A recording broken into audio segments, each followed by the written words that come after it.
श्री स्वामी समर्थ. यावर्षी नवरात्री किती दिवसासाठी आलेली आहे? चला तर जाणून घेऊया.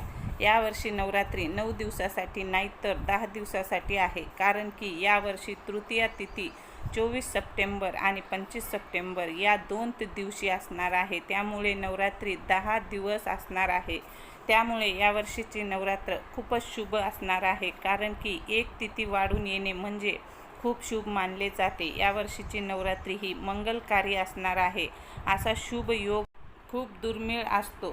त्यामुळे यावर्षी खूप भक्तिभावाने माता राणीची पूजा करा. तुमच्या सर्व मनोकामना पूर्ण होईल.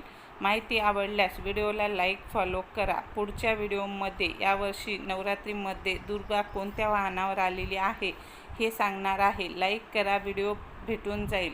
आणि व्हिडिओ आवडल्यास चॅनलला सबस्क्राईब करा, फेसबुक पेजला फॉलो करा. जे काही मी व्हिडिओ टाकेल ते तुमच्यापर्यंत पोहोचले जातील. चला तर मग कसा वाटला व्हिडिओ आजची माहिती कशी वाटली नक्की कमेंटद्वारे कळवा. श्री स्वामी समर्थ लिहायला विसरू नका. श्री स्वामी समर्थ. श्री गुरुदेव दत्त. आणि खूप स्वामी सेवा करा.